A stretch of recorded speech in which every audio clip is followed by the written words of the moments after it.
Yo, what up, YouTube? It's your boy Terrence with Night Rider Fitness, man. You see the title of the video, Deload Week and Fasting. My wife and I right now are currently taking a deload week. I said in one of my other videos that I put up, I believe it was my training split and my macros, that we were going to be doing a new split. Well, instead of doing a new split, we decided to do a deload week. I think it's about time for us to take one. This is June, and we haven't had one this year, so it's time to take one. We usually do this anyway, you know what I'm saying, for the first 6 months of the year and then the second 6 months of the year from June to December. Now, let me explain what a deload week is. A deload week is where you give your body a break. You give your central nervous system a complete resting period from doing all the work you've done for either the last 6 months, either the last 6 weeks or 4 weeks, however or when you decide you want to take one. Now, signs that you need to take one would be lack of focus in the gym, elbow joints hurting, knee joints hurting, shoulder joints hurting, just energy. All of that is a sign of taking or needing to take a deload. Now, the experts say, I don't care, you can Google it, you can Bing it, you can read it in a book. All of them are going to tell you that you should take one between 4 and 6 weeks. I say it depends on the individual because, like I said, we do it every 6 months. Okay, so with that being said, I do an active deload, though. I don't rest at all and not go to the gym. I basically do an active deload. So go to the gym.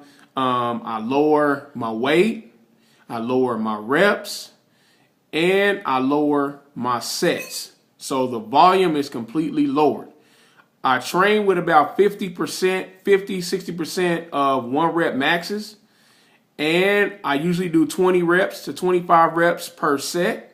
So I knock that down to 12 reps, and I up the weight. Because normally I work with moderately heavy weight, but I up the weight and go heavier because I'm doing 12 reps, okay?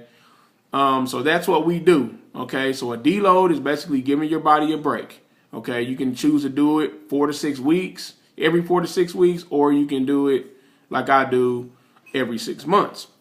Now, let me explain the fasting. Put a video up the other day about outside cardio and full day of eating. If you haven't seen that video, go check that video out. In the video toward the end of us doing our cardio, the wind was blowing pretty heavily, and so I don't think people really understood what I was saying. Basically, I was telling you guys that morning we were doing cardio fasted, which is my personal preference. Now, my wife, on the other hand, she got to have something to eat. When she trains, she got to have something to eat. If that is the case with you, that is fine. Do whatever works for you. For me, I do it fasted. One reason why, I am cutting. I don't want to be burning off my food when I go to the gym or do cardio. I don't care if you do it an hour before or 2 hours before. To me, you haven't given the food enough time to digest in your body. So I do it fasted, okay? So I'm trying to burn off all this fat on my body. You understand what I'm saying? That's the reason why you cutting anyway. You're trying to lower body fat and or weight.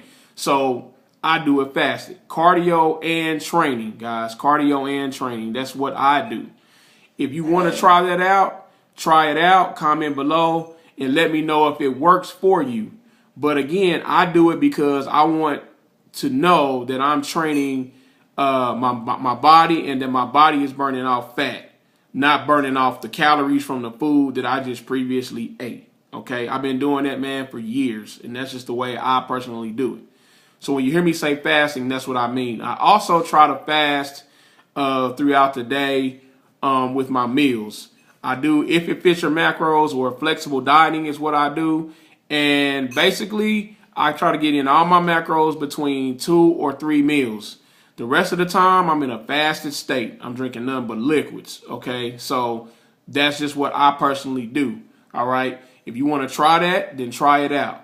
Another thing, Kevin the Vic asked me a great question. Kevin the Vic asked me a great question the other day, or made a comment on one of my videos.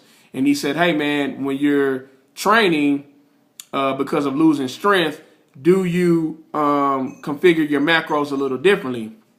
To answer that question, I just did that, man. I just actually raised my carbs up. So I'm doing 205 carb, 205 protein, and I also raised my fats from 70 to 80.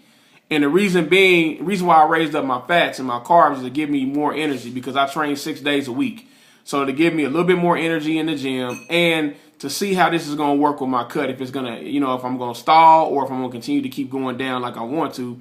And the reason why I raise my fats is because my fats also give energy. So what's going to happen is, if this doesn't work, I'm going to lower my carbs again, and I'm going to up my fats. Because when you lower your carbs, you got to get that energy from somewhere, and fats are a good way to get the energy. It's just like if you were doing a no-carb diet where you just ate protein and no carbs at all, but you have to have fat. So that means your fats would be real high and your carbs would be real low. So if you were doing a 40-40-20, you would do like 40% protein, 40% fat, and then 20% carb, as an example, when you're doing something like that. But to answer my man's question, the Bull Taro Fit, yes, I just done that, man, because I was noticing a lack of energy in there in the gym. So that was due to needing a deload and also low carbs. So I up my carbs a little bit, man, so that I can have that energy to kill the gym.